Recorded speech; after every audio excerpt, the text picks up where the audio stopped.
Dibilang Mahfud pengkhianat, Mahfud penjilat, berdosa kepada Republik ini karena kalau jadi pejabat iblis gitu. Nah, saya juga pejabat, dia pejabat. Saya bilang kalau ikut pilkada sistemnya ini tidak diubah, korupsi akan berjalan terus. Dan benar sampai sekarang semakin banyak.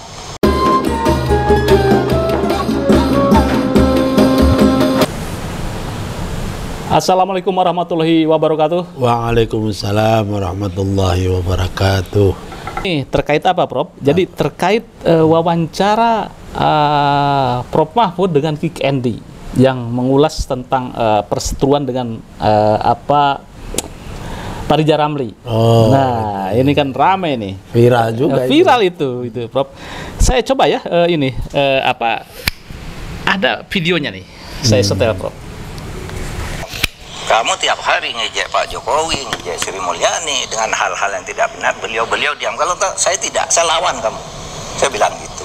Tunggu, Anda kan tadi bilang bahwa saya ini senang dikritik. Iya, tapi senang. Kan tidak larang kritik, tapi harus jawab dong. Masa Anda boleh jawab? Kan saya sejak dulu bilang, saya undang semuanya kritik, tapi kalau pemerintah menjawab jangan dibilang anti kritik. Harus dijawab. Kalau Anda kritiknya keras, saya keras. Kalau halus, saya jawab halus. Anda sempat bilang bahwa ini urusannya jadi personal karena dia mengatakan menyebut nama Anda pribadi. Iya. Anda merasa ini personal?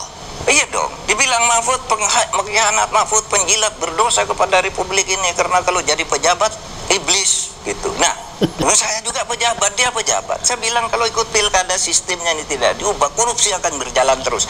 Dan benar sampai sekarang semakin banyak orang ditangkap. Nah, ini kalau saya lihat itu, Prof Mahfud itu begitu begitu emosional itu di wawancara dengan Kik Endi. Ya, menurut Prof Hikam, ini hal yang di luar kewajaran Pak Mahfud atau bagaimana yang Anda lihat dan yang Anda kenal dengan Prof Mahfud ini? Ya, begini Mas Yusuf, ini memang buat saya pribadi ya, ini agak sulit untuk mengomentari. Kenapa? Pertama-tama secara subjektif, secara personal, dua-duanya itu sahabat yang paling baik dari saya. Sejak zaman saya mengenal Pak Mahfud, yang satu tentang Pak Mahfud kan sudah pernah saya katakan sejak mahasiswa S1 saya udah kenal beliau. Dengan Pak Riza Ramli saya juga sangat akrab, apalagi pernah menjadi alumni kabinetnya almarhumlah Kiai Abdurrahman Wahid. Dan selepas itu saya tetap menjalin hubungan persahabatan dengan Pak Riza Ramli, ya kan, dan kenal baik dengan mantan istri Pak Riza Ramli yang sudah wafat, dan seterusnya dan sebagainya. Dan saya juga seperti dengan Pak Mahfud, saya ya kira-kira tahulah bagaimana sebetulnya kualitas dari Pak Riza Ramli. Itu satu. Yang kedua, bagi saya dua orang ini adalah katakanlah bisa mengatakan ini idola saya di dalam soal berpikir dan bertindak yang sangat pro demokrasi. Bukan karena dua-duanya itu mempunyai paradigma yang dekat dengan almarhum Gus Dur, itu sudah jelas. Tetapi juga di dalam perkembangan dan dinamika pasca Gus Dur dan sampai hari ini, kedua-duanya itu orang yang sangat konsisten di dalam menyoroti hal-hal atau masalah-masalah yang barangkali bisa merugikan proses demokrasi, proses kemajuan ekonomi, pembangunan, dan juga kemajuan dari bangsa Indonesia. Itulah yang nomor dua.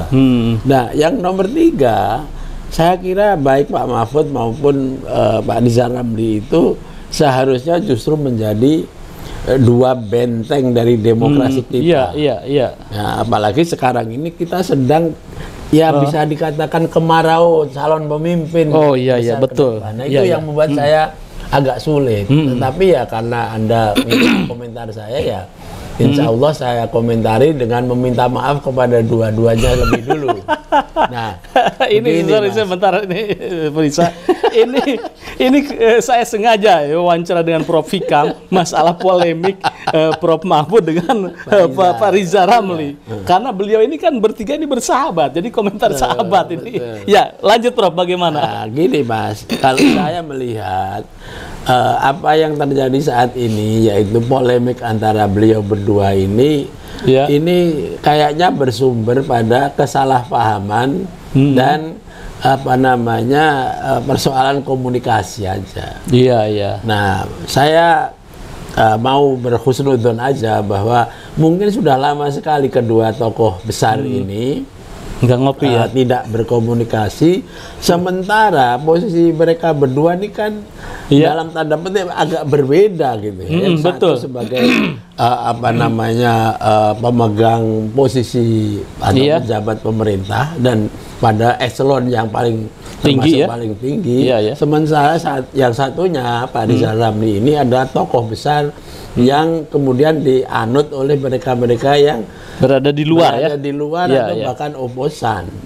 Nah, itu mungkin memerlukan sering berkomunikasi secara informal sehingga apapun yang diucapkan keduanya itu kemudian tidak menciptakan apa namanya salah paham. Nah, salah pahamnya itu bagaimana? Kalau saya mendengar apa yang dikatakan Pak Mahfud sepintas tadi di Kick Andy ini kan memang salah paham mengenai statementnya Pak apa namanya Pak Rizal Ramli itu salah paham mengenai apa yang disebut statement Pak Mahfud yang terkait dengan para pejabat itu akan jadi kalau masuk dalam jabatan itu akan menjadi iblis. Nah, Pak Mahfud tentu saja merasa itu salah karena kalau memang itu tesisnya. Nah, Pak Rizal Ramli kan pernah juga menjadi pejabat tinggi negara begitu. Jadi nggak benar yang kemudian dijelaskan oleh Pak Mahfud bahwa sebetulnya statement beliau itu terkait dengan persoalan di dalam pilkada yang kemudian banyak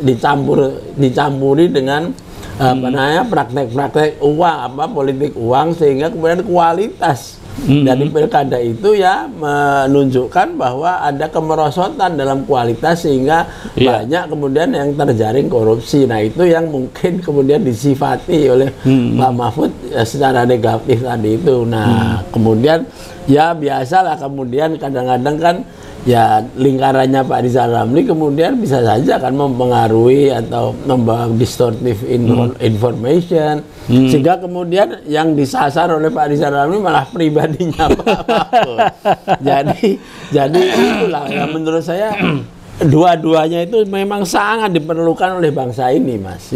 Karena misalnya Pak Rizal Ramli tanpa ada sosok seperti itu, maka kita ini akan lebih mudah lagi dinabobokkan oleh narasi bahwa ekonomi kita itu oke-oke saja, bahwa kita ini baik-baik saja. Padahal setelah dibongkar oleh tokoh-tokoh seperti Pak Rizal Ramli, oleh Pak Faisal Basri dan teman-teman itu, ternyata tidak seindah apa yang diwacanakan. Kita masih harus impor beras, gitu kan? Masalah apa namanya krisis minyak sawit, goreng itu, dan kemudian soal pencemaran lingkungan karena mining batu bara dan lain sebagainya, itu semua kan yang ditunjukkan oleh Pak Rizal Ramli. Belum lagi kalau Pak Faisal Basri kan menunjukkan betapa kita ini justru tergantung oleh kepada asing, bukan kita itu makin independen atau makin mandiri. Nah, itu kan luar biasa. Itu harus kita lihat sebagai satu sumbangan pemikiran, dan mungkin ada yang tidak setuju atau bahkan tanda petik marah sama statement para ini, tapi saya kira kok bagus aja. Nah, ini sama juga dengan Pak Mahfud. Walaupun beliau itu pejabat tinggi yang sangat strategis, tapi coba lihat kiprah beliau, narasi-narasi beliau, kemudian aksi-aksi beliau secara real, bagaimana memberantas korupsi, membongkar kasus-kasus kriminal, kan, seperti yang terjadi pada kasus Sambo dan sekarang yang belakangan ini soal pajak, Ditjen Pajak kan? Dan lain sebagainya, itu kan luar biasa. Coba tunjukkan saya ada pejabat tinggi di dalam kabinet Jokowi yang seberani beliau. Saya pikir sangat jarang. Jadi ini dua-duanya ini sebetulnya sangat bagus. Makanya kalau menurut saya sih harus dicari satu forum yang tidak usah di media, tapi mereka bertemu terus ngomong terus rekonsiliasi dalam pengertian saling memaafkan, dan kemudian bersama-sama membangun ini kemajuan bangsa mungkin dari arah yang berbeda karena posisi yang berbeda tadi itu. Nah kalau itu saya akan sangat berbahagia sebagai teman, Mas. Ya, Pak Rizal Ramli kan masuk di kabinet Pak Jokowi. Exactly. Ya, paling berapa walaupun beberapa bulan lah ya. Persoalan itulah yang kemudian disinggung oleh Pak Mahfud. Anda kan juga pernah jadi pejabat di tempatnya Pak Jokowi kan juga maksudnya kan begitu. Tapi saya kira kalau itu akan diperuncing, yang seneng adalah orang-orang atau pihak-pihak yang ingin melato-lato persoalan seperti ini. Iya. Ya, ini menurut Prof. Hikam ya. Tadi sangat emosional Pak Mahfud bilang bahwa disebut penjilat. Karena ya beliau ini kulturnya kan orang Jawa Timur, terutama dari Madura yang tidak begitu saja bisa menyembunyikan apa namanya kemarahan ya, bukan kemarahan, emosi ya, perasaan ya. Tidak bisa menutup-nutupi. Ini beda dengan background kultur Pak Jokowi. Pak Jokowi Anda apakan aja, tenang aja kayak kalau di tokoh wayang itu seperti Prabu Puntadewa. Nah, kalau Pak Mahfud ini mungkin tipologinya mungkin seperti Gatot Kaca atau bahkan Broto Seno itu, atau Setiaki lah minimal gitu kan. Langsung perang itu.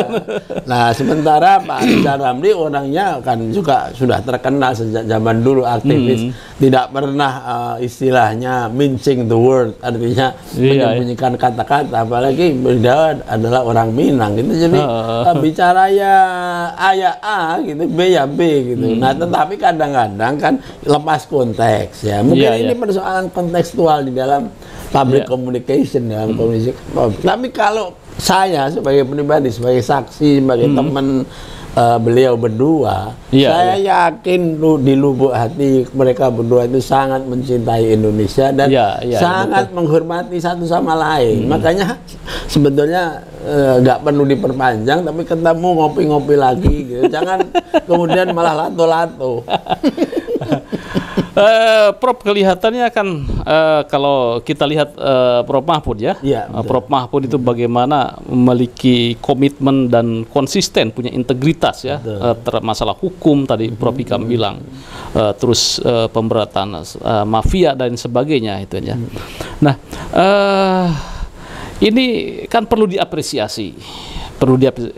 Di satu sisi itu ya, di satu sisi mungkin serangan terhadap Pak Mahfud itu kan luar biasa sebagai kawan ya, sebagai kawan nih. Pak Rizal kan mestinya sebagai kawan lah, sebagai kawan. Mungkin mengkritiknya ya sudah gimana nih? Gimana? Mau saya juga begitu, Mas, karena tadi itu asumsi saya kan dua-duanya sebagai teman saya kan juga temennya masing-masing juga. Iya, karena apalagi satu alumni kabinetnya Agus. Iya, betul. Dan saya kira mereka ya dari dulu juga sering ngobrol, tapi mesti ada sesuatu yang kemudian menjadi personalized konflik begitu. Nah, menurut saya karena dua hal tadi itu miskomunikasi, akhirnya terjadi salah paham. Bukan paham yang salah kalau ini. Karena kalau paham yang salah bukan begitu. Paham yang salah mungkin paradigma dua-duanya beda. Kalau saya melihat baik Profesor Mahfud maupun Pak Rizal Ramli ini paradigmanya adalah sangat kebangsaan dan sangat berbasis pada moral integrity. Sehingga orang dua ini tidak bisa Anda beli atau dibeli siapapun kalau sudah mempunyai pandangan yang betul-betul dianggap sebagai mencerminkan moral yang harus dipegang. Kapan-kapan kita podcast bertiga. Prof Hikam, Pak Rizal Ramli. Nanti dengan Pak Mahfud kita sudah. Nanti dengan Pak Mahfud juga. Oke pemirsa, saya tunggu komentarnya. Bagaimana nih kalau kedua tokoh ini bertemu dan berdiskusi tentang persoalan bangsa? Kayaknya ini lebih seru dan menarik gitu ya. Dahsyat menurut saya. Bukan apa-apa. Indonesia membutuhkan sosok Pak Mahfud. Indonesia membutuhkan sosok seperti Pak Rizal Ramli. Ya. Terima kasih. Saya tunggu komentarnya. Jangan lupa like, share, subscribe pada Suwa TV. Wassalamualaikum warahmatullahi wabarakatuh. Waalaikumsalam warahmatullahi wabarakatuh.